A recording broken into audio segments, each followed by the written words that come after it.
William Beavers. Here. Tara George. Here. David Simmons. Here.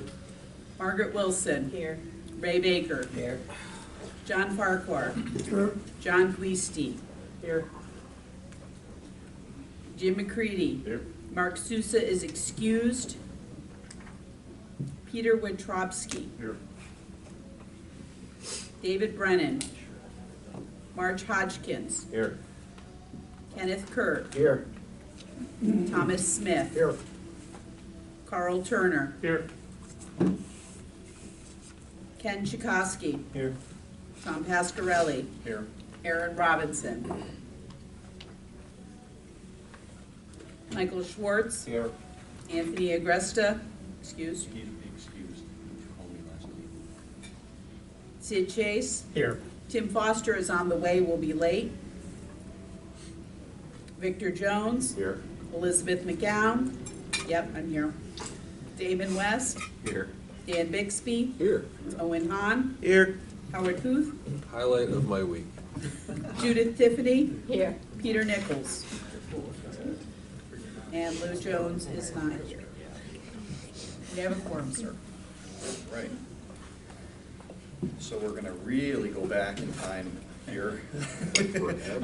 And has everyone been able to review the March minutes of this meeting? And No, if so, June? Should be June. We had a meeting in June. But it was, we have this meeting. Yeah. The June meeting, sorry, June 19th.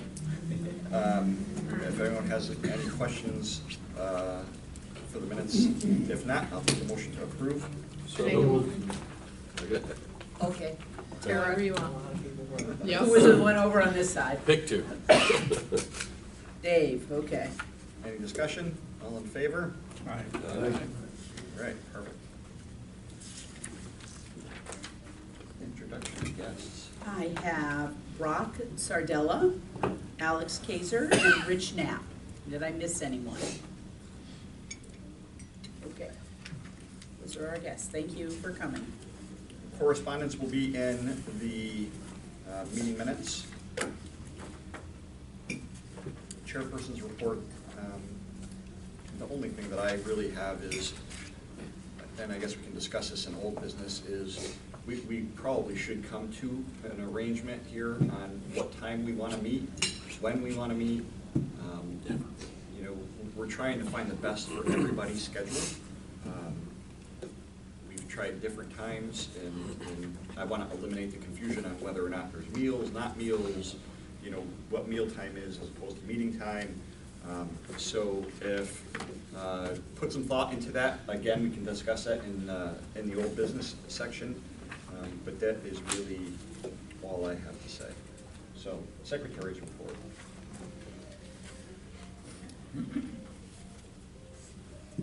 I did receive from Mark Sousa on Monday, June 23rd, 2025, an email submitting changes to the Fulton County ARMS Committee, removing Margaret Houghton and Rebecca Danino, adding John Guisti and Peter Wittrobski. Josh Guisti, sorry, Gusti. It's a tough name, because if you say it like an Italian, it's Guis, so. So I'd like to make a motion to welcome Josh Gusti and Peter Wittrobski as Fulton County members. Voting member says Josh, and alternative Peter. I will second that. Okay, so that would be discussion. Any discussion on that? If not, all in favor? Aye. Any opposed? Congratulations to the torture.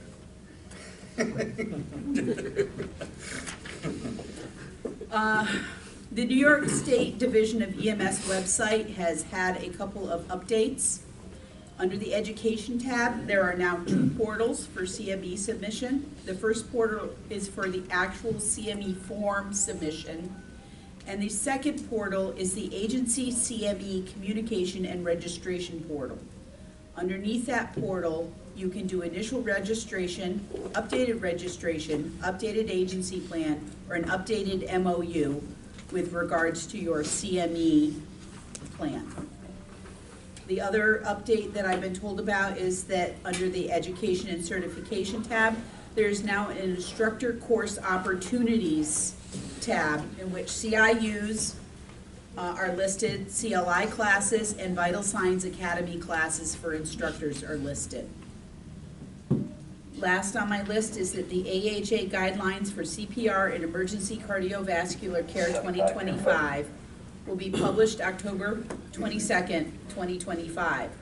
All instructors are required to complete an instructor update course for each discipline they teach. Last date of transition to the 2025 AHA guidelines is February 28th, 2026. Howard, I actually have a question, and I'm going to pose this on you, obviously, because you post courses frequently and sit on education. But it seems like those portals change frequently with no notification to course sponsors. So,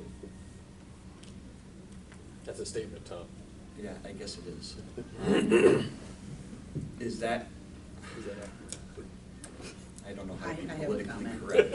Don't Yes. politically correct. Go So ahead. all Carry of on. this is Go brought ahead. up at the month, all where I picked it up is the Bureau monthly monthly education meeting, where they give these updates. It just seems like And every it's all time we verbal. file a course application, they want something additional or some other form of additional information, which is frustrating.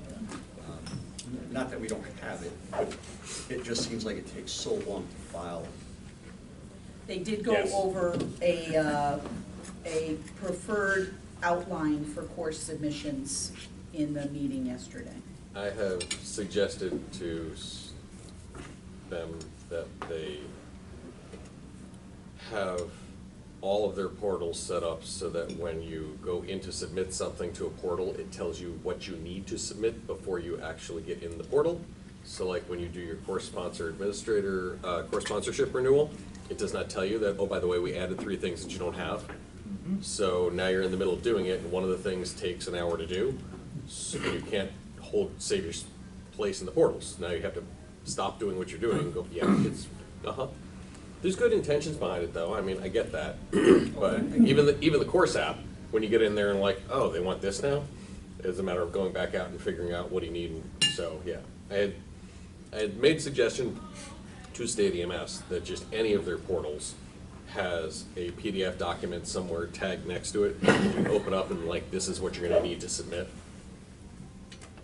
I guess that's what my question was. It was a good Thank you statement, for Tom. being I politically agree correct. with your statement. Yep. I will say, you know, every once in a while I'll open up a portal to do something and go, really? Yeah. Mm-hmm. Yep. Yep. Was that it for the? That's it for the Secretary's report. The treasurer's report.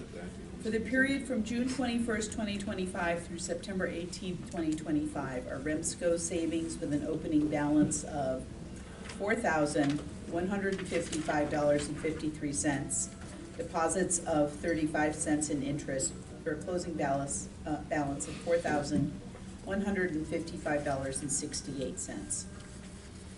Our REMSCO operating account has opened with $12,386.53, with expenses of $4,806.48 for a closing balance of $7,580.05. Our CON count opened and closed with the amount of $21,016.03. Any questions on the treasurer's report? I have a question. What are we doing with that loan? So I have spent nearly 10 hours trying to contact the SBA and sitting on hold, and I cannot get through at this point. We do have a file, on it that Phil had taken out, and we received one letter. Yeah, the last thing that came in was, they were after us for a lot of money.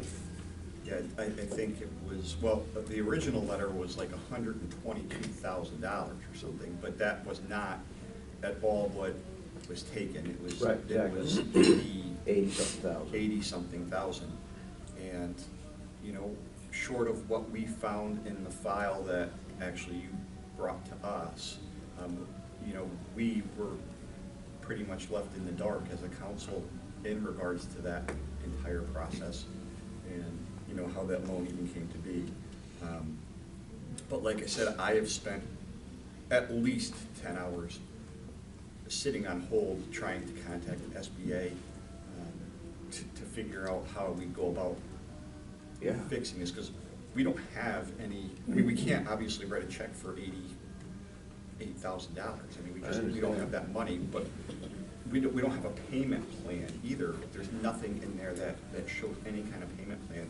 And without contacting them and having a discussion with them, I'm not sure how to go about it. I'm Yeah. gonna be perfectly honest with you. So, you know, I don't know all the details of all this stuff, but I know back then, a while ago, there was a $10,000 thing like line of credit or whatever they could use when Phil ran out of money and so on. And and then they just, you know, when he got the payment came in, he would then pay that back off and charge he charged that interest and all on the next submission to the program agency, and the state paid it.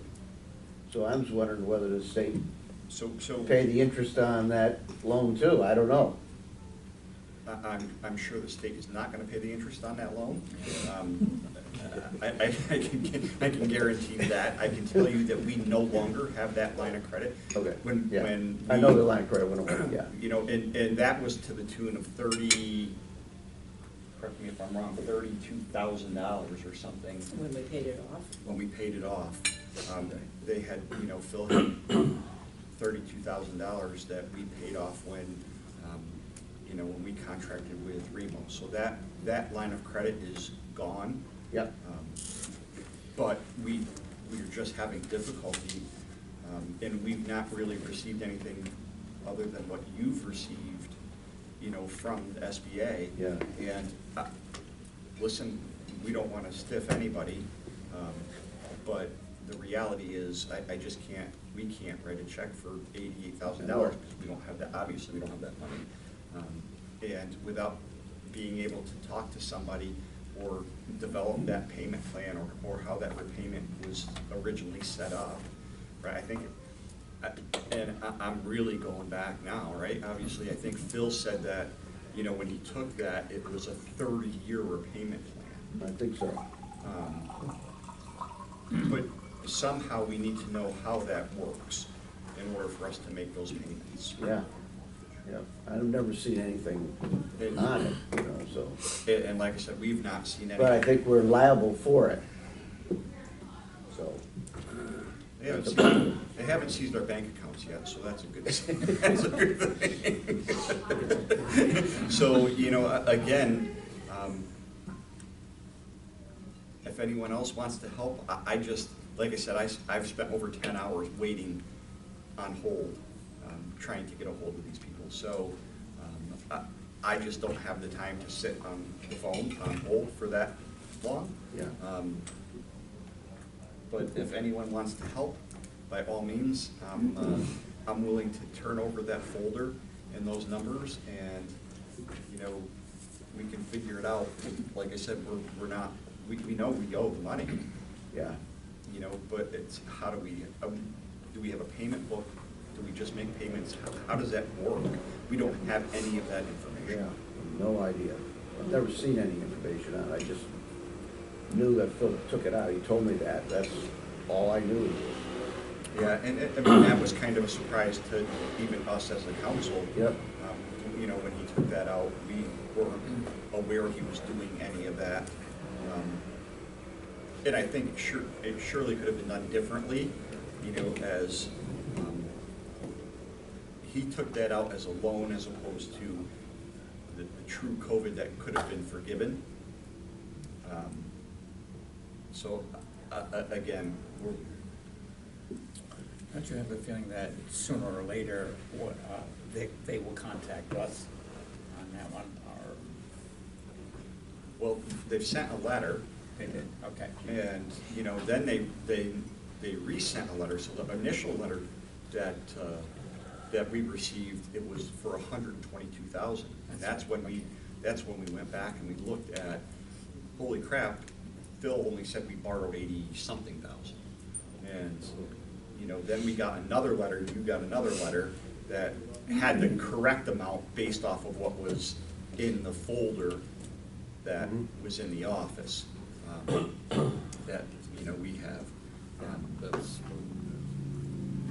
Tom, sorry, just a couple things. SBC, just for the room, what's that stand for? SBA. SBA, right. Small Business Administration, Association, something like that, okay. Do we have, like, do we ever have documentation that we took this out as a council? Like, We do. do we have documentation that we did or didn't? Like, when was this from? So, and this is, I think, gonna be the biggest question, is, as a council, I'm not sure that we did. This was done in 2021. And the reason why I say that is it was used to cover payroll costs for Phil and Joyce that were not employees of the council, but were employees of the program agency. Right. So I was gonna say, so I was on the council in 2021. I don't ever remember voting to do this. We did not. Okay. This was completely done and brought as information from Phil Okay. to us. Is Aram's name on it, or is Phil's name on it? So that's the crazy part, right? So Aram's has a program agency and has, you know, the regional council, in which they are one and the same. But the payroll came out of the program agency, not out of the council.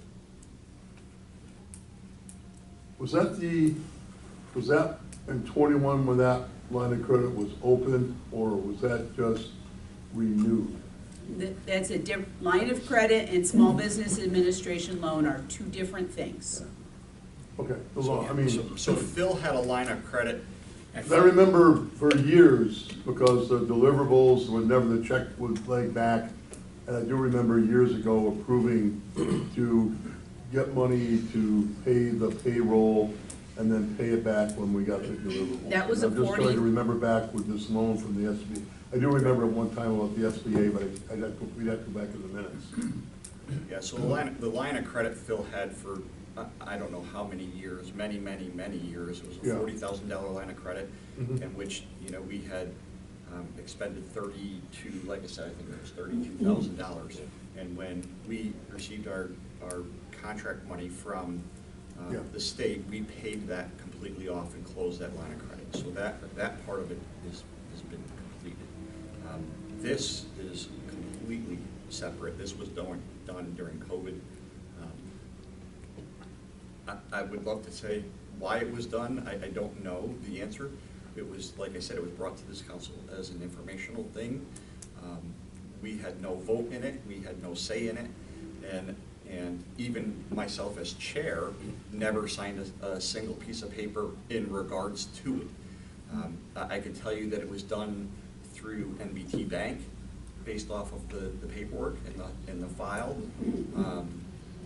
But we were not, Phil signed everything in regards to that, and I'm not, like I said, I don't even know who you pay at this point to even try to make those payments. I do know, based off of paperwork, was 30 years, but yeah, it's a mess.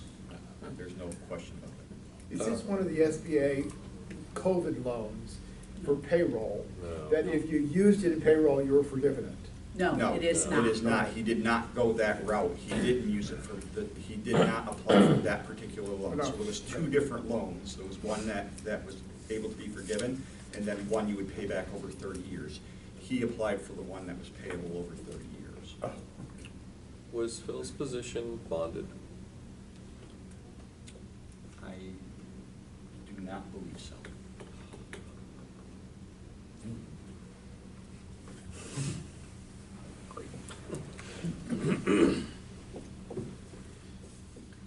As much as I would love to answer that question, I do not believe that it was.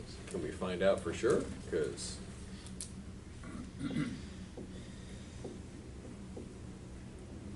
Who insures the council? Do we have insurance? Yes. so the council does, but the program agency is where that position would have laid, and now that the program agency is defunct, I would just thought it might have been a creative solution. Well, the program agency isn't defunct. We actually contract with REMO.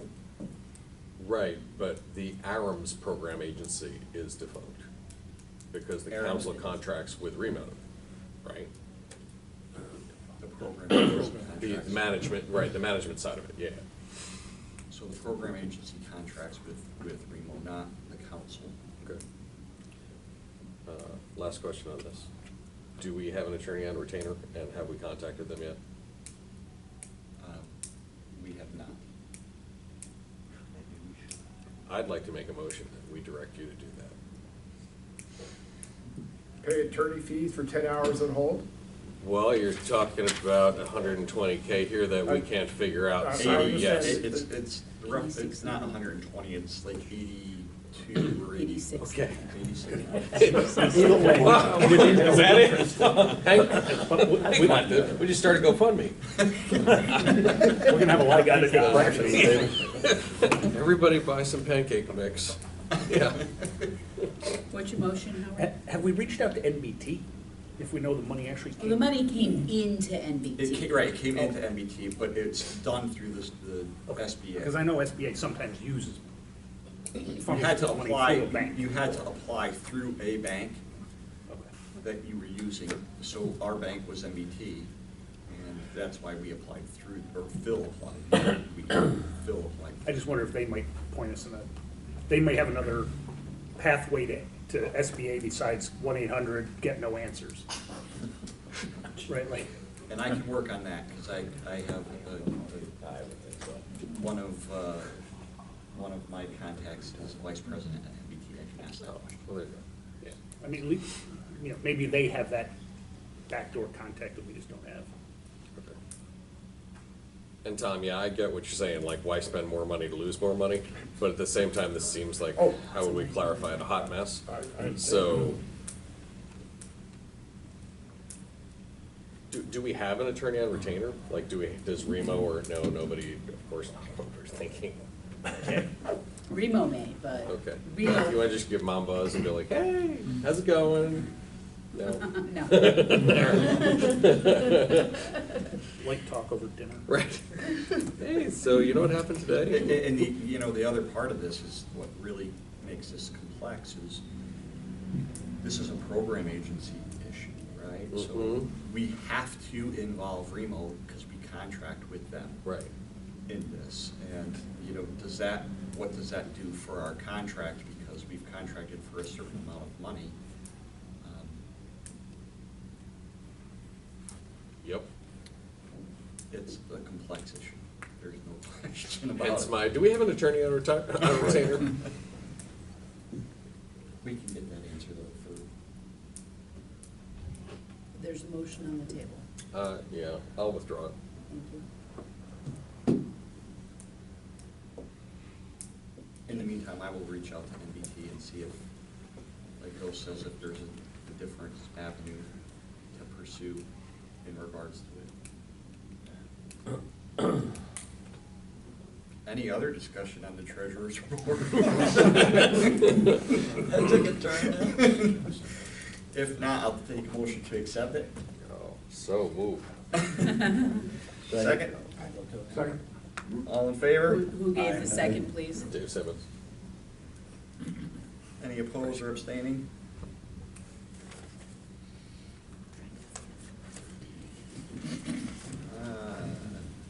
Tim's not here, But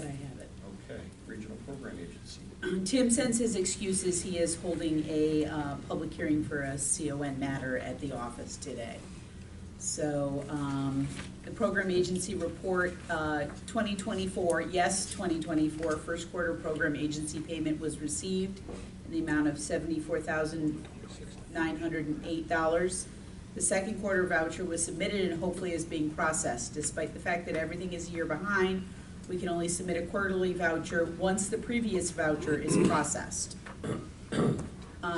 Save the date. The EMS Awards Banquet will be held on Tuesday, November 18th at 6 p.m. at the Delmar Bethlehem Main Station on Hudson Ave in Delmar. Award winners are being notified first, then general registration will open, I believe, on October 1st. We have two people, Howard, was that two names we submitted? Who will be honored there. Tim is currently working on the 2025-2026 Remo ARMS combined program agency operating budget. Since it's a combined contract now, the budget will be sent both to Remo and ARMS. The new program agency budget will include paramedic education, recruitment, and retention line items. Combined, they total $70,000. One important reminder, since the contract is a reimbursement based, this money will have to be fronted. I'm prepping for that now, and we'll need to create committees for both initiatives who will be responsible for creating and managing the process. I would assume that both Remo and ARMS folks will comprise the committees. State CMAX REMSCO meetings were held last week. Beth can speak to that. One surprise was the announcement that CCTs aren't going away just yet. Yes.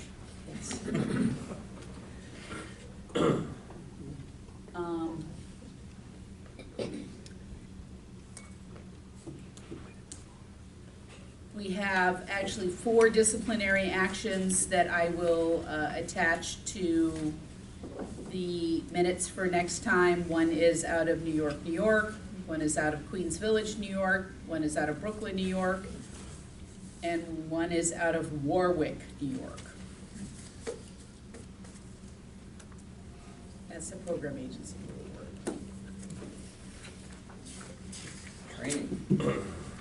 Anybody got anything for training? Beth already covered a few of the things from the town hall meeting. The only thing I was gonna throw out there for the town hall meeting was, look at and make revisions to your CME programs as needed. Cause they're gonna be looking at that stuff here pretty soon, so make sure if you haven't looked at it in a while that you're taking a look. Howard, you have anything? Just little stuff to tack on there. The state EMS office is going through a revision of the program administration manual, which if you're a core sponsorship and you've been trying to use it, you know that it's frustrated because you're frustrated because it's some old stuff, some new stuff, and some stuff that isn't even in there, so they're trying to catch up on that. They have done a great job of expanding the test writing committee into not just a group of a dozen people, but they're gonna keep, so per New York State, because we contract out to do the exams, you have to have a panel of experts to sit down and actually review the exams. So props to Drew. Drew Chesney's done a fantastic job of this, but he's pulled the band back together, so to speak.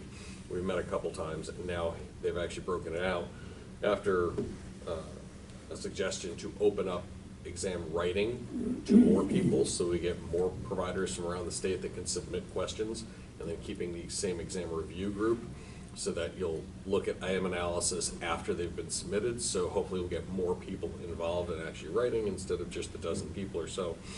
So that progress is continuing to go, and that's really, really nice. Our paramedic list is full currently. Just to squish a rumor, I don't know how it happened, but somehow got out there that we were full for next year. We're not. 3 years ago when we had a wait list, everybody's like, are you gonna take more? And I said, you know, if we do this for 3 years or so, then we can talk, but if it's just a wait list for now, then no. We've done this for 3 years, and now the college, as of last week, had a meeting with State EMS, and together we're gonna try and open this up to about 50 students a year. I know Tom's face lit up. I get it, but at the same time, we really don't want to sacrifice quality for quantity. and it's expensive to do this well. So we're trying to figure out how to make this work and hopefully not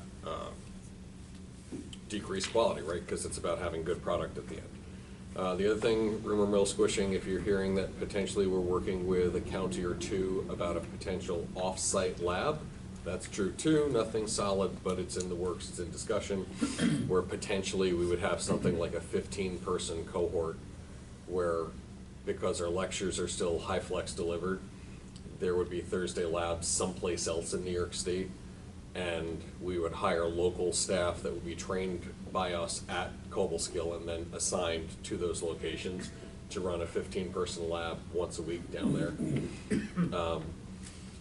Last question for the room. CME, what do you guys use for your platforms, for your providers or wherever you work? Like, what do you do for CME? Because you're all, you know, everybody's afraid of the test, right? So, what do you do for CME?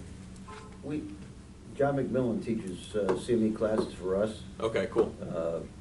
Once a month, well, about 9 months a year. Okay. We don't do it in the summertime, and we don't do it in December. Yeah. But once a month, he comes in and does it. Okay. Mac's great. Hmm? Mac is Jet. John McMillan's great. Yeah, you know, it takes maybe 18 months, and everybody's Okay. full. You know, all the core content's done. I see 3 LMSs as I do stuff. It's I was Vector gonna say, Solutions. Paramedics. What do you We're guys using use? Flightbridge. We use in-house people and Flightbridge online. Okay. By the way, we also can do 100% online with EMS1. Okay. I know we're And then transitioning. Vector Solutions, somebody wants to throw in there Vector probably? Solutions, What's EMS that? One Academy, Flightbridge, and Air Methods Ascend. Are you happy with your online stuff? Yeah. Yeah. Okay. We get repeated requests to let folks get CME credit for attending our paramedic lectures. And in the past, it had been a hard no, and now we've gotten enough of it that I kind of am wondering if I want to open it up, especially that we could just drop them in via Zoom. But if the market's not there, I don't want to put the personnel in that direction to do it. So, you know, I was just kind of throwing it out there. But if you're all happy with what you have, then there's not a need, and I really have no desire to get into the CME foray that way. Uh-oh. Yeah. So, right, so this opens up a larger discussion, right? Because I know while the platforms get it done, you know, I use a platform too where I work as a paramedic. It checks the boxes, but it's not what I would necessarily refer to as good education.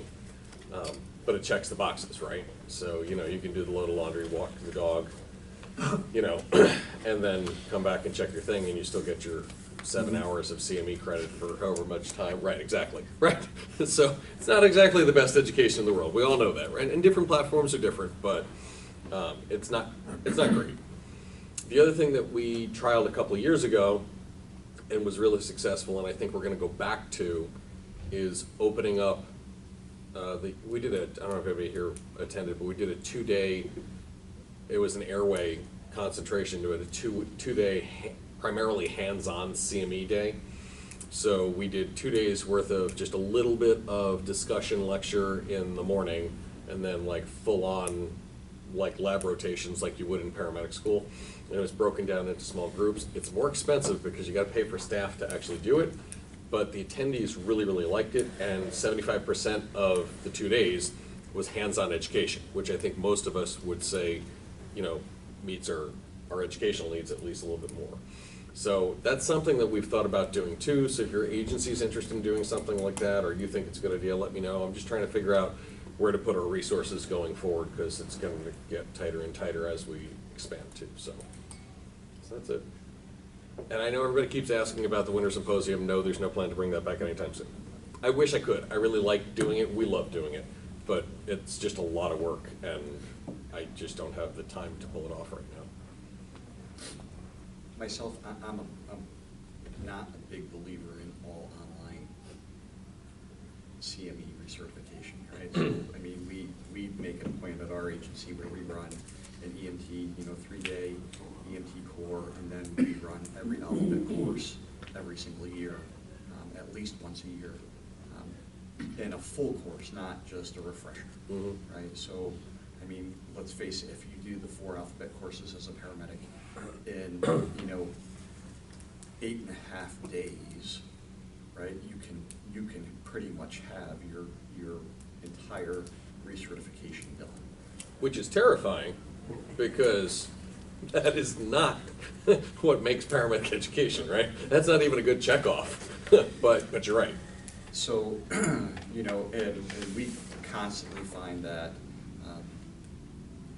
providers always wait till, 6 months before they're gonna expire.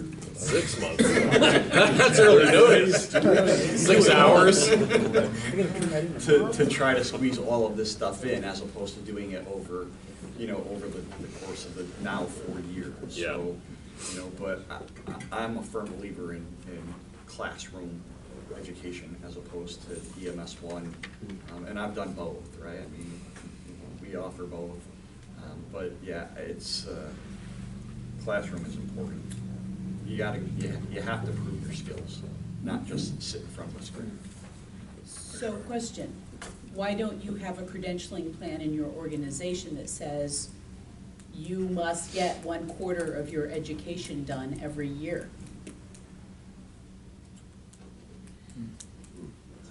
So that you do not have the last minute panic, that you must demonstrate these skills and you must do 1/4 of your research education every year. I'll take The this one for you, Tom. problem is that because- paramedics are migratory, And- right? And right. so they join But- your agency about 6 months before their thing expired, and then about 2 weeks before that, because they'd already moved to 3 different agencies, they said, I didn't get all of my paperwork. And if you could commit your weekend to fixing this for me, so that come Wednesday when you're at an ARMS meeting, I can send you a piece of paper that says it needs to be signed. That is paramedic education and CME research in a nutshell. So the person who's trying to put the paperwork together is the person who's behind the 8 ball, because the paramedic who was supposed to do this, whose research depends on this, whose livelihood depends on this, bounced around between agencies so much that they couldn't get their paperwork done. Maggie, this feels like a fresh story. It's not a fresh story, it's. Is this how you spent your weekend? So why don't agencies have policies that say if you join within 6 months and you're due, it's not on us? It's not on us, it's not. It's totally We not. need workforce. I think Right. it boils down Out to it's there. up to the individual. Always I has think it's called. But it's the same reason It's not we an assign, individual. we assign yearly training and give them 10 months to do it. 2 weeks before, we're screaming at Right. 50%. Too many people. On what Dave just said about it being the individual's responsibility, we all know, responsible providers know, it is your responsibility to research. But when that person doesn't get their research on time, who gets the letter from the state saying you need to explain why this person's research wasn't in 45 days in advance? We get the letter, and we have to explain why that person's paperwork wasn't in 45 days in advance. It was 30 days because. Just say no, there's an individual research platform now. Why bring it on your program? You joining us 6 months before, Well, if you want to Because there'll be a research, lot of use open the shifts. individual. exactly. Exactly. You let a few of them expire and then it'll send a message. That's like the, yeah. I mean, it's all in good policies. I'm not sure that is correct, right? I'm fully on board. We've There's taken personal that approach of responsibility firing to your people livelihood. and getting rid of people. No that one's you come to never me and noticed. said you need to research your paramedic. I've always been you just need to take care of it. Same here.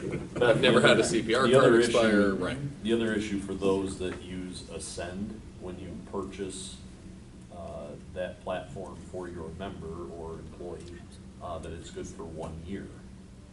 So you would have to do those hours within a year anyways. I'll get mine done, I promise. You will, I know. It was only a conversation at Training and Ed, the REMSCO, but the conversation was around this, and it was, boy, wouldn't it be nice if the state just had an online collection platform that when any CIC said, hey, I'm doing a CME on how to change the toilet paper roll, and you apply ahead of time that it's, T. Foster, CIC number 1234, and then on the state's system, it gets approved for credit for a certain category that would be prep. And then, Literally. and then, right, and then it would go to the state to be approved. Once it was approved, all you should have to do as the CIC who taught it is enter in the provider numbers. And then when the state just had all the CME set up, you just said, yes, I'm good to recert. Somebody on the back end goes, oh yeah, everything's matched, and you send out the new card. So you mean emulate National Registry? Affirmative. But Except but for not right functional. now. But functional. You know, so this was a big discussion. Right. For us at a corporate level. New York State obviously differs from, and I'm sure Bill's in the same boat. We differ from every other state that we may operate in, right? So, you know, the big discussion is, as a corporate entity, do we require PALs to be, valid? Or PC, or, AMLS, and all of this other stuff, because New York State technically doesn't require it. No, but your regional REMAC physicians do. Your regional REMAC physicians have voted that those are to be kept. So, but again, this goes back to the whole credentialing issue, right? Does the REMAC physicians have the ability to make that decision, or does the medical director, right? And New York State doesn't have those, in place to say, yeah, you have to have that, so. But by statute, REMAC can control what goes They on in cannot. ALS. They cannot. 100% cannot. The REMSCO can coordinate and needs to coordinate ALS in the region. However, even that's gotten murkier and murkier because a lot of our BLS is ALS right now. So while the REMSCO has a regional responsibility as part of their deliverable to coordinate ALS, I believe what Beth is probably looking up is the statute, which basically says that you need a way to put them online and offline. But it does not really give REMACs the ability to take someone online or offline. It's a tracking system, and really that's it. Correct. Some REMACs are happy with that, other REMACs aren't. I'm not, we're only a BLS agency, and this CME stuff is the easiest thing going. And if you do what you have to have a CME manual, it's gotta tell you what it does and all that. You've gotta meet with your people every year to go over it, so there should be no surprises at the end of a certification time period. I mean, for us, like I say, it takes our people are all done in 18 months, and we got, 4 years? Yeah. So it's not a big deal, because if you actually do what you're supposed to do. And so our people, every December, every EMT is met with their CME coordinator, and they go through it, and they find out where are the holes in your schedule, how do we fix it, and all that stuff. I only have one person that doesn't basically get to the John McMillan's classes because he's working, and he's gone. And that guy, he recertifies on EMS 1. And, but everybody else basically gets most of their classes through our online instructor, our in-person instruction, and what they miss, they can get on EMS 1. So it works very, very well for us.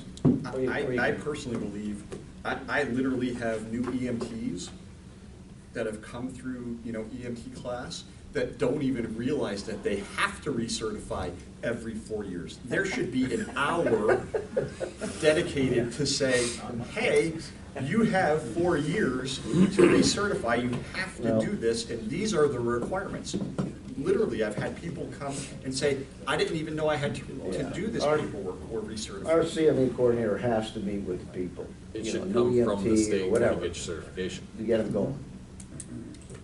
Somewhere, it's gotta come from somewhere, but literally, I've had 2 EMTs in the last year tell me that they didn't even realize that they had to do that. Well, tell them to take the test. And we have systems built in place that says your EMT certification is gonna expire, and when they clock in, or they, whatever, and then they come to you, and they're like, yeah, well, you have to do this, and we were never told this. They think it's like a license, and I think that whether it's EMT class, although Howard, I don't agree, or I do agree with you, that it probably should be somewhere. You know, in the state letter, not that I expect anybody to read it once they see their certification card or see they passed. Somewhere along the lines, I think that that needs to be rolled out into an EMT class. While we in this room think that that's common sense, right? Because we've all been here, you know, 100 years. The new people are not getting it. I would say, I'm gonna venture to say most EMT classes, it is discussed in the beginning of the course about it is your responsibility to research your certification and keep up on everything. I would say after 3 or 4 years, they forget everything that was told to them because they didn't pay attention in the first place or didn't, you know, care enough to. And it's just easier to say, well, I didn't know. But I mean, there is the expiration date Yeah. on And the there's car. that. You might as well take a look at it. Look, Mr. Foster, just calm down there. All right, anything else on training? Because that was the longest training meeting that we've had. So I thought of one thing while we're here, sorry, just information. The PSE subcommittee on working on what to do with the PSE has reached the next step. So the State Department Health Division of EMS is going to formally have a pilot program now where they're going to start trying to remove some BLS PSEs. So your course sponsorship may be contacted.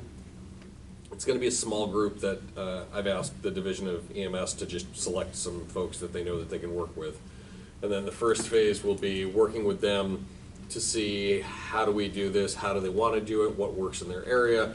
So it'll be things that should mirror things like the paramedic end of things where you have a standard student minimum competency and you do the skills during class and you show that they were competent in the skills during class, and then you don't have to test them at the end of the class as one big, large, high-stakes exam.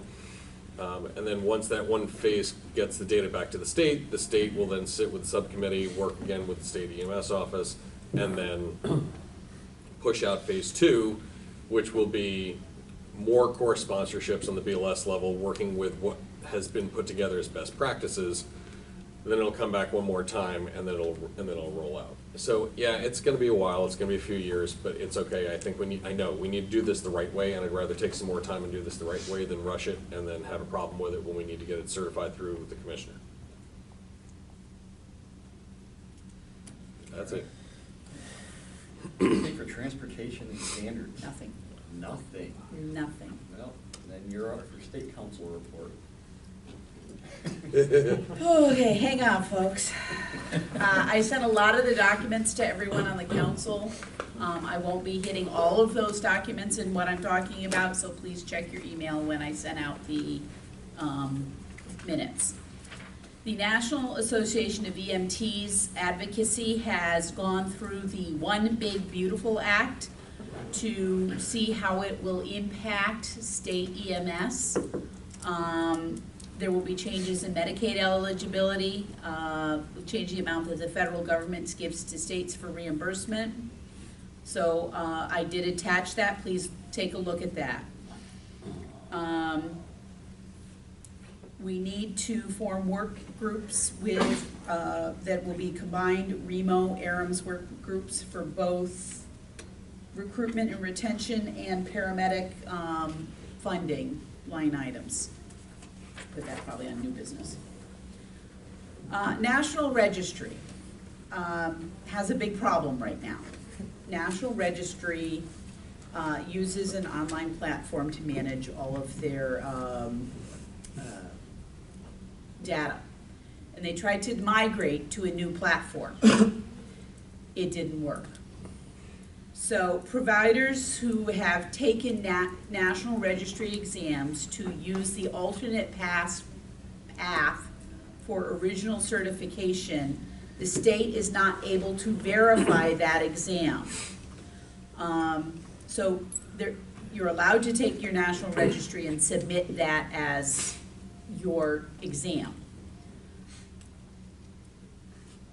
They're not getting good data. They cannot verify anybody that has taken National Registry exams.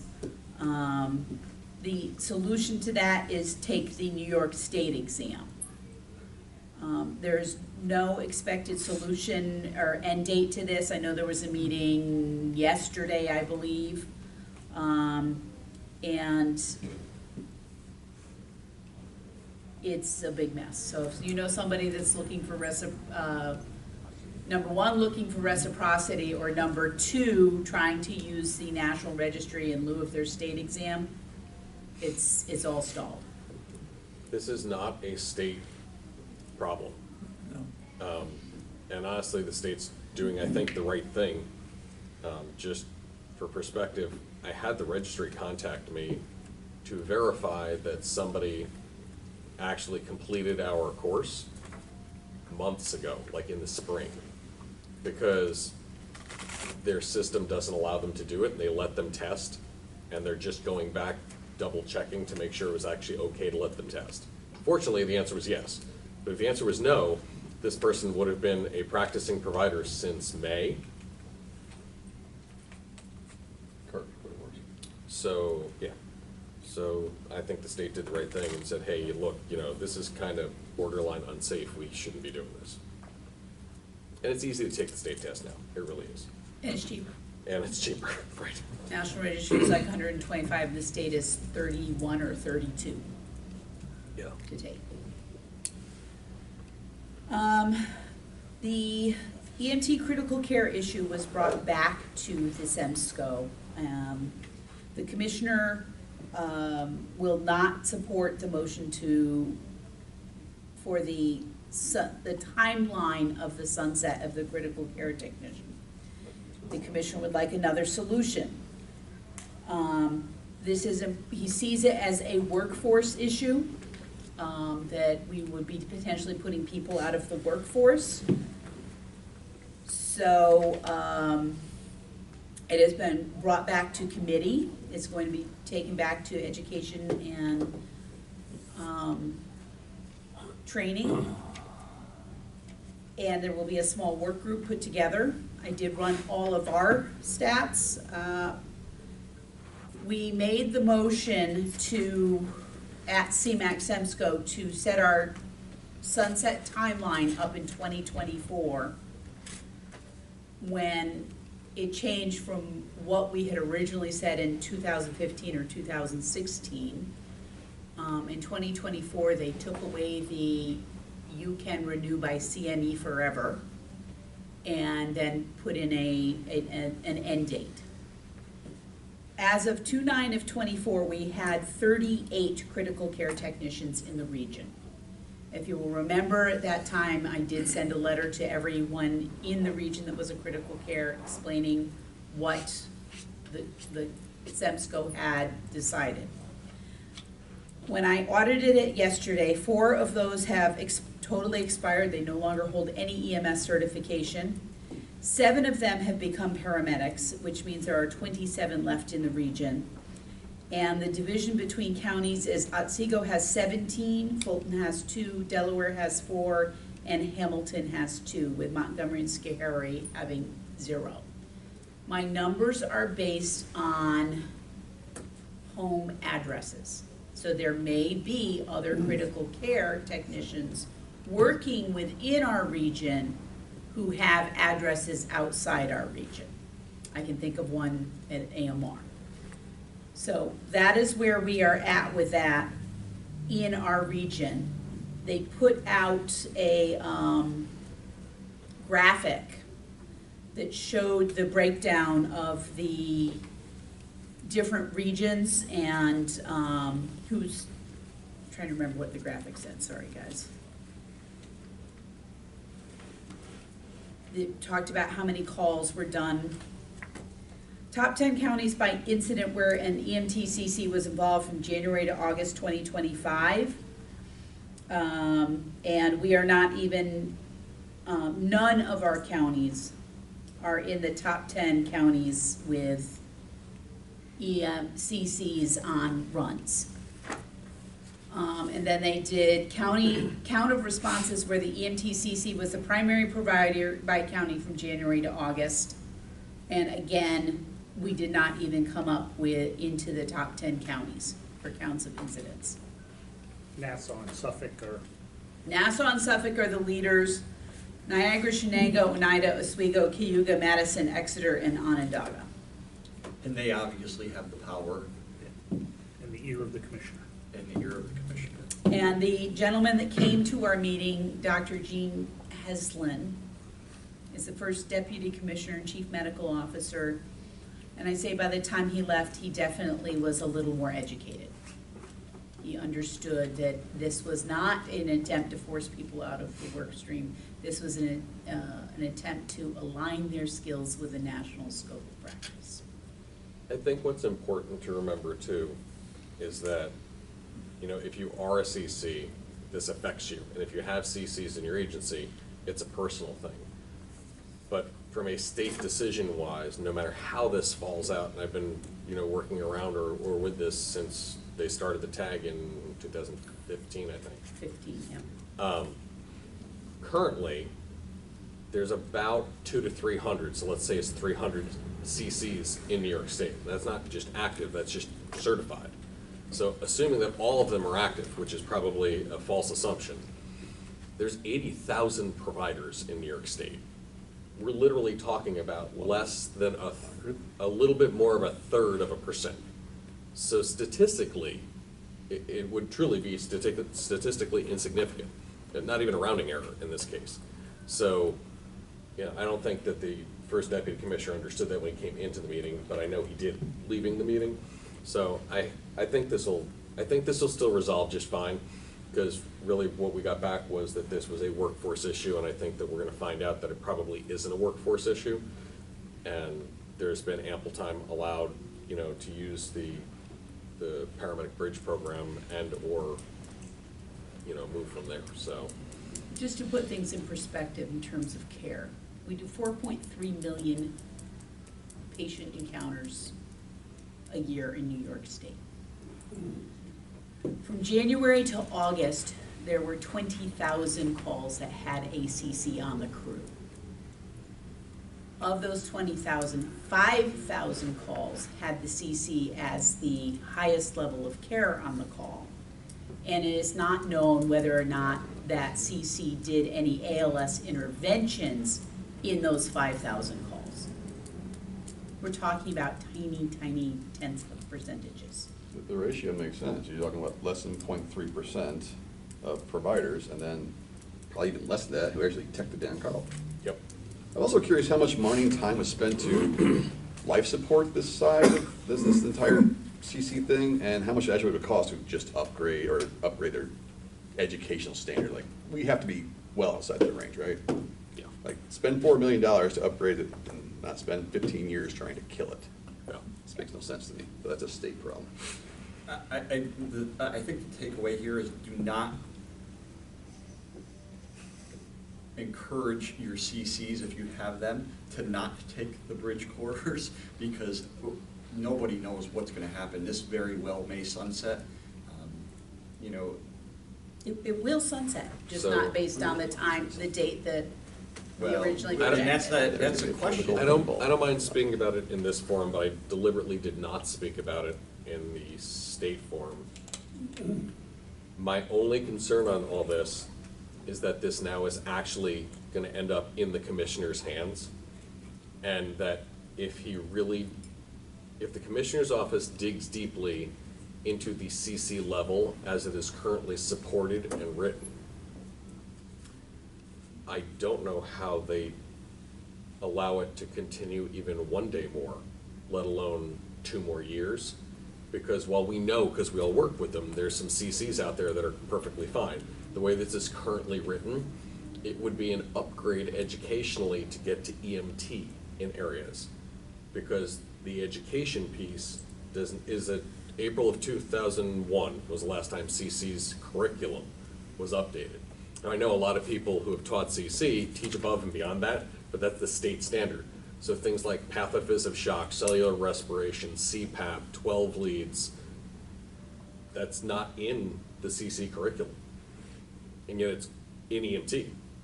So I hope that when they look at this, somebody way above state EMS doesn't look at it and go, well, wait a minute, this is unsafe. Because I feel like bringing this to this level, right, all of a sudden has put this in a light where it could really do a lot more damage than what I think was originally intended. Because I don't see how you look, and people are talking about, well, just bring them down to 8 EMTs. Well, there's an educational gap from CC to EMT in areas. I don't know how you even did that. And we did it because we didn't want to lose providers, and we wanted people an avenue to still, you know, provide care, and AEMT was an option, and bridging to paramedic was a good option. But my personal fear on this is that somebody's actually gonna look at the education piece that's out there and realize that the entire level is just drastically under-supported from a state side. I know, like, Maggie, you've got a couple, right? Yeah. At least one, and I know you do too, and I know you did if you don't anymore. I know all three of you support your CCs as if they were paramedics. So I know agency-wise, they have them and the support's there. If you actually look at the state, like, recertification and the process that it goes through, it's really not supported to even be equal to a EMT education right now in areas. So I think when they finally look at this, I think you'll probably just see the same outcome. Because I think when they actually look at the data, there aren't gonna be many calls where the CC provided ALS where there wasn't another paramedic available, except for a very, very small number across New York State. But it's way above us, so I guess we just wait to see how it plays out.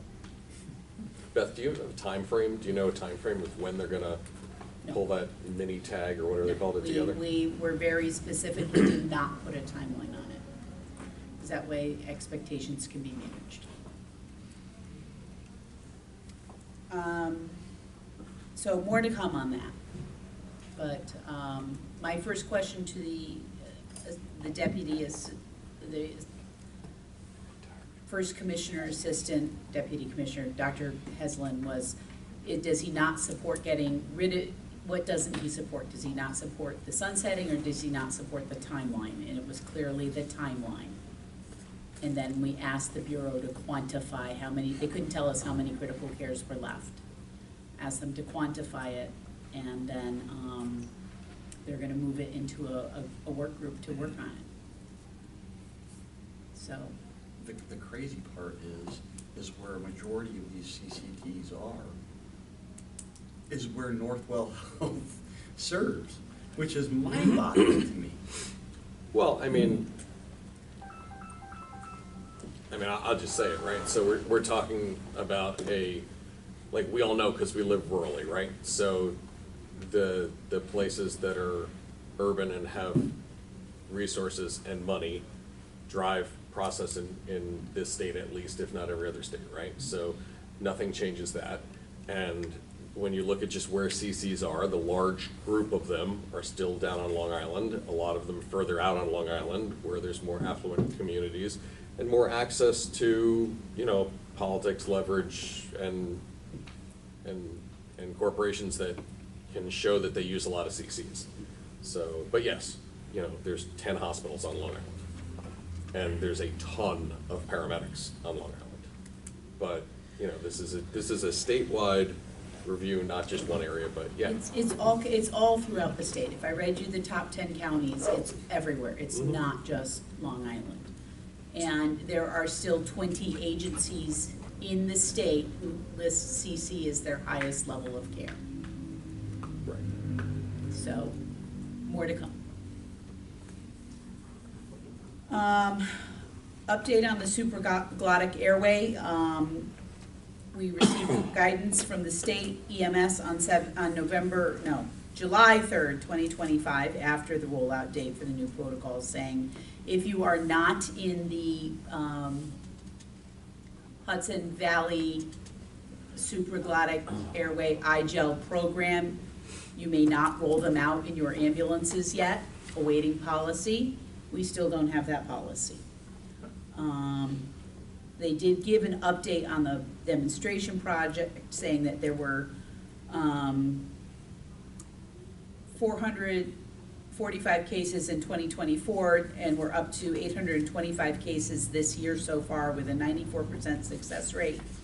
in 2024, 93% success rate in 2025. So it seems like all of the things that they were measuring had very tiny variables, so it's still going well.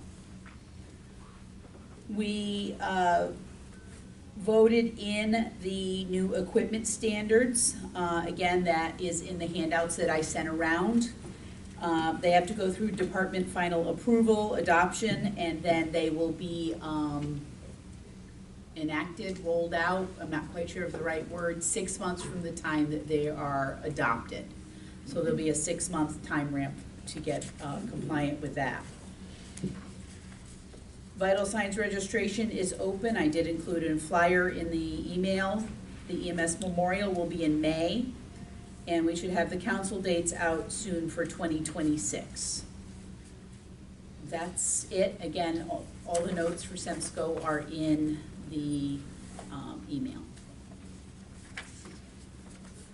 All right, any questions on that? REMAC. Even less. Carlisle Fire Department has a new medical director, Jason Schwaber. There was discussion about EMTs as ALS, and the physician said that they are of the opinion that if you're requesting ALS, it should be a critical care or paramedic level response. I did audit all of the protocols. There are 30 protocols in our protocol set that can be done A to Z by AEMTs. So I did share that. And I've now been asked to audit what is the skills and medication gap between AEMT and critical care technician. We voted Dr. David Afianco in to be to fill a ARAMS REMAC seat. He was our representative to the state, but he wasn't on our REMAC, so we voted him into our REMAC. And that's it. All right. County reports. Where do we want to start? Let's start with the north. Speculator for Hamilton County. Nothing report. Fulton. EMT class starting October 30th, pending final approval from the state, ends in March. That's the same for Montgomery County. It's a combined class, I guess. Other than that, nothing to report from Montgomery. Otsego. Currently have 33 in our SUNY Oneon, our original and refresher. Only one of them is a refresher. There's 5 in a short 11-session refresher in Cooperstown. October we start another EMT original in Cooperstown along with an original refresher for AEMT and working on our spring semester SUNY schedule. Dan Scahary. A lot of interesting things happened over the last couple of months. We're seeing a decline in our volunteer services. Carlisle officially put in for, they're out of service for a couple of months, not to be toned, because they all have no EMTs able to respond. Jefferson just lost their last EMT a couple months ago, or last month. And it just puts more strain on the system. We have one fire department, Esperance, looking to expand their territory. They're working on the paperwork and whatnot, and to increase their level to paramedic. We'll see how that goes as well. Yay, EMS. Where? We just got back our RFPs for our ambulance service. We started our contract with AMR 3 years ago. It's about to expire, so we had to rebid that contract. So we'll be going over those and looking at those contracts to assign a different, or assign an agency to the contract. We just put cyano kits on our Medicare for the county, and we're working on a policy to roll those out to construction fires.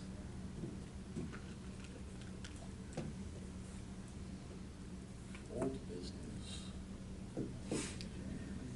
Meeting times.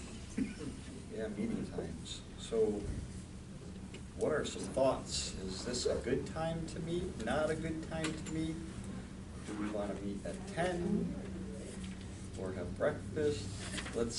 We got to come up with a plan here. Obviously, we've had a great turnout today and a great discussion. This is probably the longest ARMS meeting I've ever chaired. By about an hour and 10 minutes. So, I mean, we've tried a bunch of different times, you know, and locations, and obviously, you know, prior to this, you know, we had 3 meetings at least last session that we just didn't have a quorum. So, any thoughts? Is this a good time? Someone want to make a motion to change it to this time, to do something different? Any chance we can go a hair earlier? I know some of you have longer drives. I only have an hour. I mean, a hair, 9:30, split the difference. I don't know, I think 10 o'clock works pretty good. Yeah. I like 10. Coming from 2 hours away. Beth would prefer. Beth would prefer 8 in the evening, Right. but. Same. Yeah. Even a combination of actually not separating food and work, just put it together, we munch on food while we work. I mean, not everyone is talking at the same time. And I think that Don't give was hours just to- confusion, because we always had a lunch prior to ARMS, and, you know, I feel that several questions, and I didn't have a good answer to any of them, is I wasn't sure if the meeting started at 10 or breakfast started at 10. Of course, he didn't call me, so let him suffer. So I don't have a problem with combining them, and I know that, you know, obviously, for me, this is just part of my workday. Probably for most of us, it is or may not be. I'll make a motion that we continue at 10 o'clock until we figure it don't work anymore. Can I amend that I mean, to we say, gotta do something, and this seems to work out, we got a good crowd here today, so. can I amend that to say we meet on Thursdays in every month except for the month of July and August at 10 o'clock, so that we're clear in the minutes? That's exactly what I said. That's what I thought you said. I'll second it. All right. Any Ask the questions, hotel, ask the discussion? hotel to have the food ready at 9:30, and then if people trickle in, We can do that. Who seconded? Ken. you know, whatever, then. I'm good with that. All right, all in favor? Aye. All right, opposed, abstained? Perfect. New business. Other old business. Other old business. Other old business. Attendance. It seems that the counties have done a good job of replacing the people who are not showing up. The way I worded my meeting reminder on Monday with asking for an RSVP gave me the opportunity to text a few of you and say, hey, are you coming? I'd like to make sure we have a quorum. So I think that just that change in asking for people to say whether or not they're going to be here has been helpful. And I've also changed the format of future minutes so that everybody's attendance will be on a grid so that you will be able to see trends of people not showing up a whole lot sooner and a whole lot easier. Is this a form of public shaming? Yeah, sure, let's go with that. I'm not opposed to it, I just want to make sure we understand. We do have Don't make me put your name on the board. one member who has not come since I have been tracking back to 2023. Lou Jones. Okay. And he is a, what do we call it? Advisory committee, an advisory member.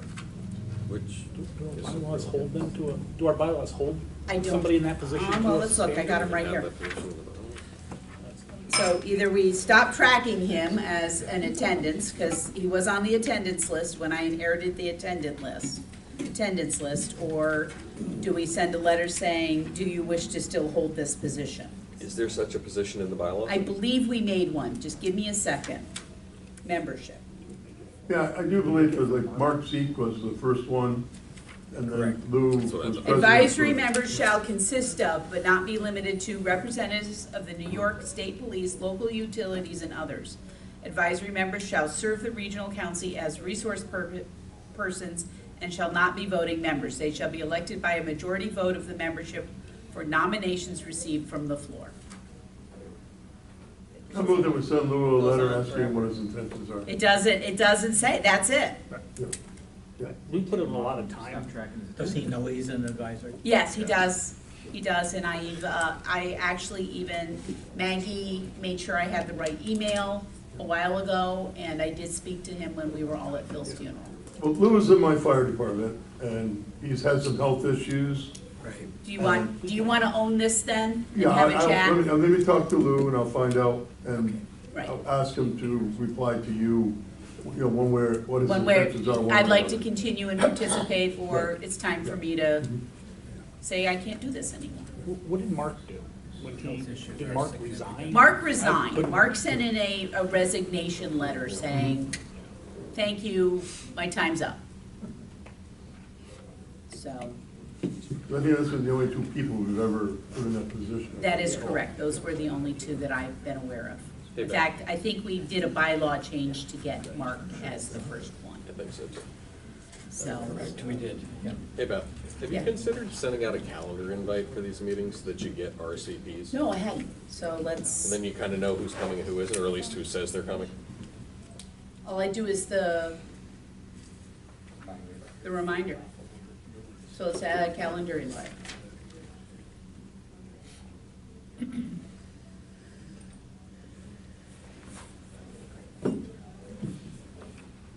And now that I know that we're gonna stick to the same schedule, I'll get the 2026 I would. list out. Did you wanna? So that was it. The RSVP seems to work. Did we want to send letters to anyone, and changing the format in the minutes to see if we had any trends? New business. Maggie, you're up. Or, Nominating committee. actually, Jack. Who? Jack is the chair. Jack's the chair.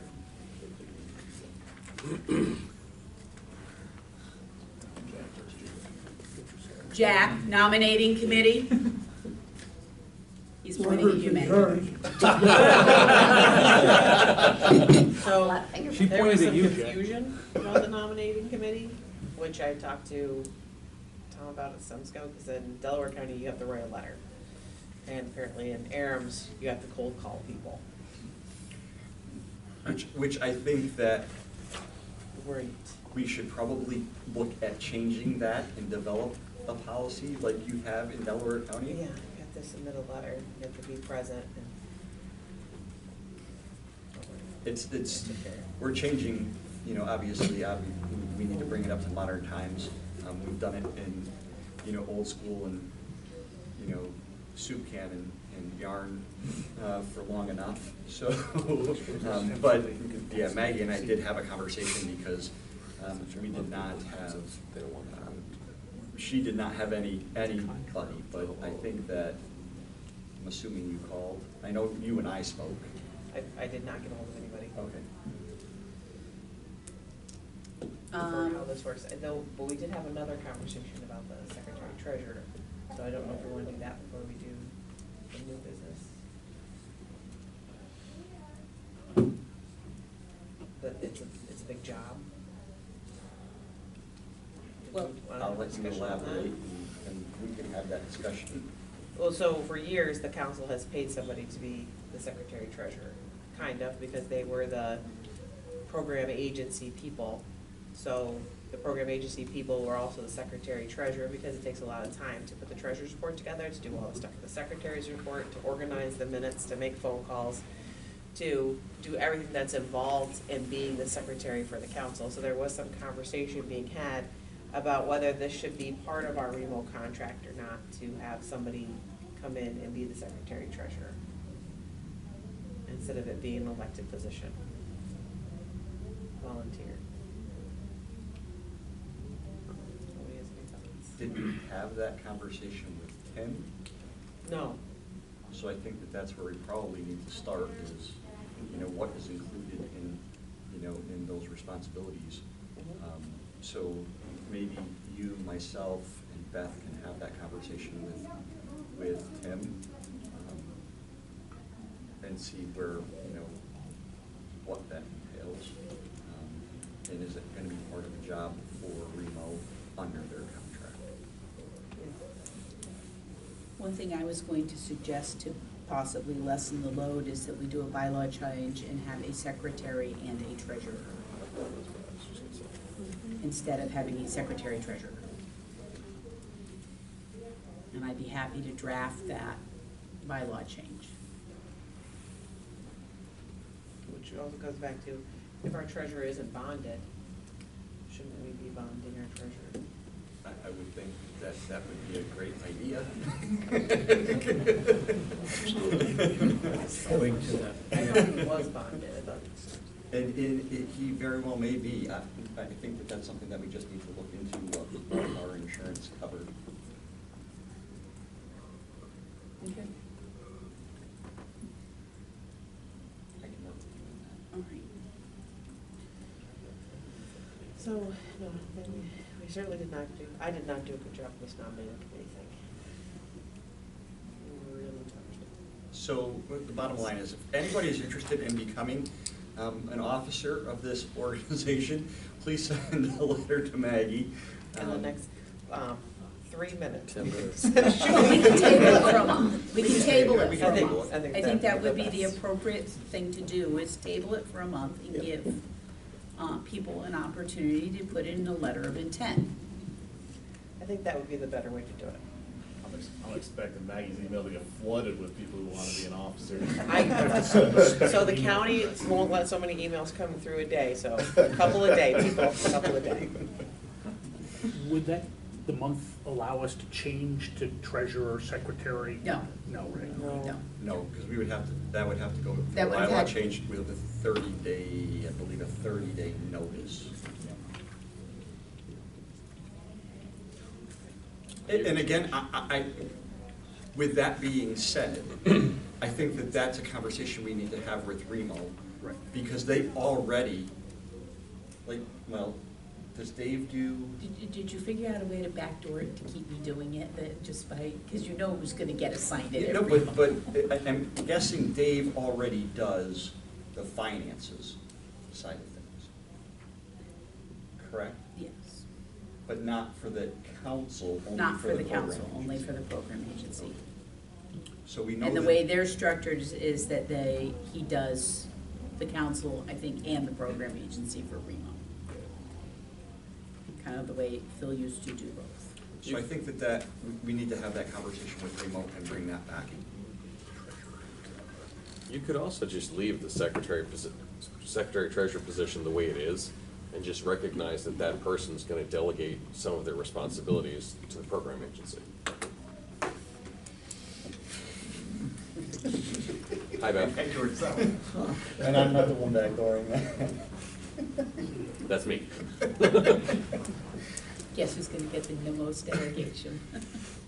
I do think, right, I mean, again, I think we need to clarify what Remo and what we expect from Remo as the program agency. So let myself, Maggie, and Beth have that conversation with Tim over the next month.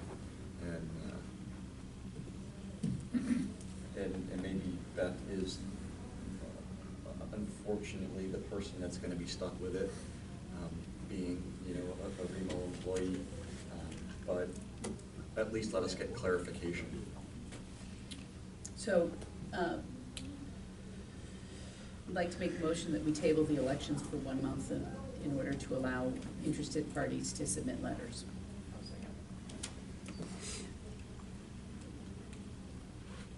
Discussion? Second. Any discussion? All in favor? Opposed, abstained? All right. Any other new business? Yes. Well, you're gonna get more work to do if you keep holding up. And bringing So our the new business, record. do we have to bring anything in the new business? I think we've got it. I Okay. think we'll, I have just been given the power to print duplicate EMT cards for people who have not received or need a duplicate of the letter that is sent from the state. So, reach out to me if anyone needs a duplicate card. I will send it electronically. I suggest that you print it on cardstock, double-sided, cut out the card part and laminate it. I need one. Thank you, that was. Is there a form? Nope, just call me, tell me. I feel like we need a separate email address for these requests. No, it takes 2 seconds. I mean, it's not hard. Your Remo email? Remo email, please, yes. That is a Remo function. Glad she did that. But they made a concerted effort to make sure that there were at least 2 people in every program agency to have the capability to do that, so that it takes down the backlog on the state. So we got 4. Just let me know, just email. Aaron's had 2.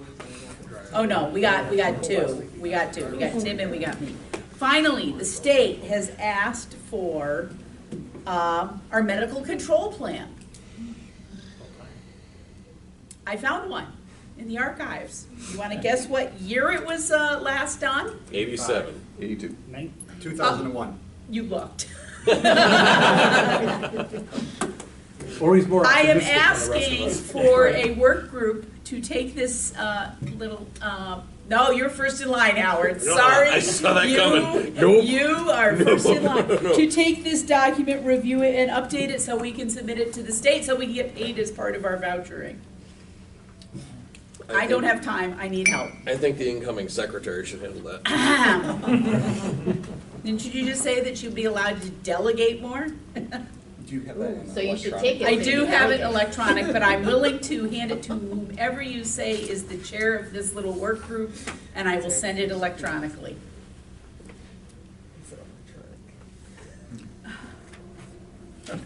I will work with you on it. Oh, Tom.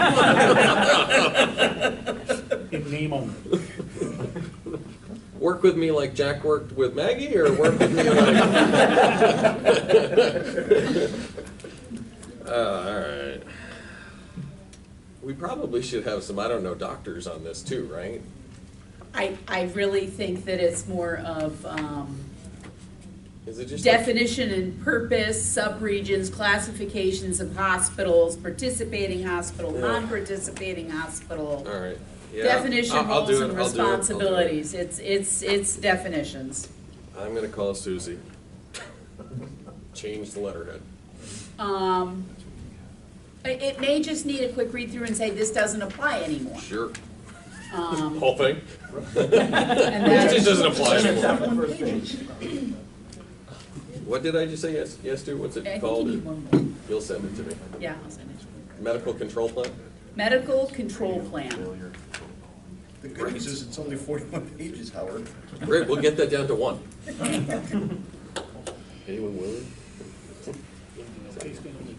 That'll be a 30-second timer when you call Very doctor. out of date. If you Yeah, can't get it orders is. in that. Best of luck to you, bud. Tom, do you want me to help with that? Please. Yeah. I will send each of Me you too. the No, electronic thank copy. you. Maggie's got you. She's got you. Howard too. Oh, sweet, Maggie. Trio. Yeah, Thank you, You're Maggie. good. oh, sweet Maggie, All right, and you're gonna email this. to everyone. Seriously, I'm just gonna reach out to Susie and see what she has, and then we'll. They may not have one, I'm- but because it's in our medical director contract, they want a copy of what our medical director control plan is. Why don't we change our medical director contract? Because they already know about it and already asked for it for last year, so we've got to produce it. Tell them we sent the wrong one. Just send the new one. It'll take them a year to catch up. It's a handshake agreement. Yeah. It works for them. What's your medical director agreement? Will you? Yes, cool. And Dr. Fisher has signed the new medical director agreement for the 25-26 year. Okay. That's it for new business, So much for the handshake. or old business, or whatever. All right, anybody else have any other new business? If not, I will take a Wait a motion. minute, wait a minute. We need to put together a recruitment and retention committee and a that's right. paramedic You just said education there was no other new business. funding.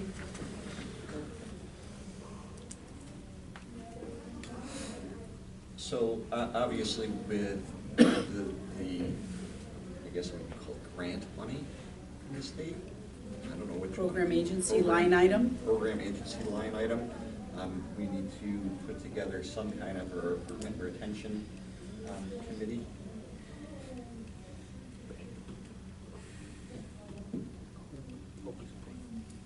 This would be working in conjunction with REMO's people as well, and we have REMO REMSCO Monday night, so we'll get the complete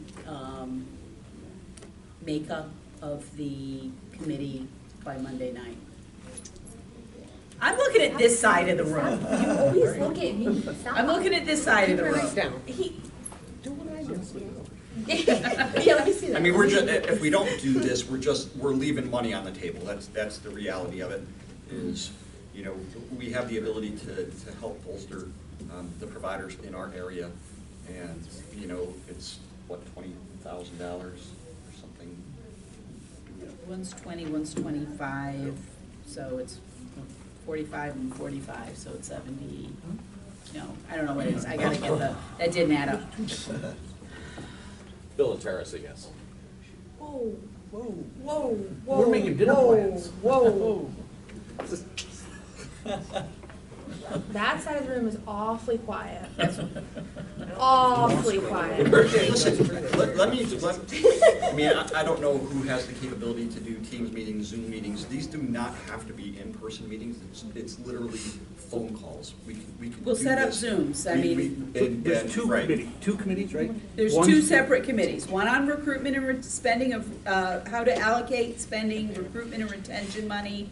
It includes things like doing coming up with something that would be a market analysis. And I pushed back on that and said, why are you layering on these extra requirements to get the money? But it's as simple as sending it out an email to get a market analysis. So, And the program agency can help with that, with Yes. our email employees, or emails for all employees and people in the area. Yeah. Yeah. Oh, how do you submit that one? So Dan's been on He's got this. experience. I mean, it's a pool sample. We'll give you that one. Actually, you already have access to that. So we just did this in Schoharie County. We sent a county provider survey just to see where we sat with stuff. I just did one in Delaware. Here you go. So I have 2025 numbers. Probably just rework that and use it regionally. Somebody wants it. And again, these meetings are either Teams or Zoom, and they can be set up through the program agency to have people sign in, so. Bill, are you willing? Yes. which one? Oh, Whoa. Yes, I Did am you say fever. yes? Yeah, I said yes. I'm so proud of you. Well, that was my goal today, to make you proud. Oh, Look, yeah. Tara's in support. That means she said yes no. too. oh, Ray, that was so I'd like to get someone from each county. nice. Yeah. Oofa. That's two from us, so we've been super helpful. Yeah, I'd like to at least get one person from each county. Because Is that there- way you can't have the, oh, we got left out of this. Is there any reason that those people need to come from this room? there is not. There is not. I just got a text from Mark Souza, he wants to be on it. It's like he's in the military and didn't show up. Beep, beep, beep, crunch. Okay, we got Delaware, Otsego, Yeah, sure. Damon. Well, instead of making it this, how about each of us come back next meeting with some people from our counties to put on the committee? Okay, fine. Because the people who will do it Can you from the remember that county for are me in this tonight, room. Okay, but I'm good with that. We will bring that to our advisory meetings. Yeah, that's, so send out the email. We're done. yeah. Hey, you want to agree with your attention? But Here's a chance. Carl was willing from Hamilton. We're gonna have some new members on advisory anyways. We Oh, yeah. Wait a minute, Beth, aren't you from I am not taking it on. Sorry, dudes. Got to share the wealth here. I'm already overwhelmed. As long as I'm not put in as a chair, I'll do. No, I'll Fulton make sure County. that Remo takes the chair now. All right, so we'll bring back any other names we'll be in touch with. We'll go back with Beth's name, our new members from the Montgomery County. Okay. That's the very first thing. So who do we have? We have Delaware, Uh, Otsego, Hamilton, Be a shame if county council nominates you. Fulton. So we need Montgomery and Schoharie. Right? All right, we'll bring that up again on next month, and I will try to push them to have their first meeting after our ARMS meeting next month. All right. Any other new business? Your paramedic funding, and how does that work? We get to set how it works, Yeah, but when do we actually get the money? after we spend the money. Right, so we don't have the money to spend the money? Tim is so making sure that funds will be available for this program to work. That's what I want to know. For everybody else at the table, this is great that they set this up, but the way that they set this up statewide was like, yes, each region can spend $20,000 on paramedic education. You just have to have it. We're negative. As they It's a 78. reimbursement As they based. continue to steal our people. You know, reappropriate. All right, if there's no other new business, our next meeting is going to be on October 17th At 10 a.m. at 10 a.m. Sid, you're going to have to be 17th here or because 16th? Unfortunately, I will be 16th. October October not 16th. in the state. You're out of state, okay. We'll do it, Sid. I might have breakfast with Mark and Mark and your mom, so. Call them up. Yep, 16th, right? It's October October 16th. 17th, 10 a.m. 16th. 16th. 17th is Friday. Oh. Yeah. No, I will not. It's also on the paper that you. I actually leave that day. Okay. Take a motion. If nothing else, motion to adjourn. Gotcha, I make motion. Second. 11:49. All right. Tara and Sid. Thank you, everyone. I have nothing for the meeting, but if you want to stay around, I'd love to pick your brains on how to ventilate. How to what? Ventilate patients. You can leave, I'm not offended.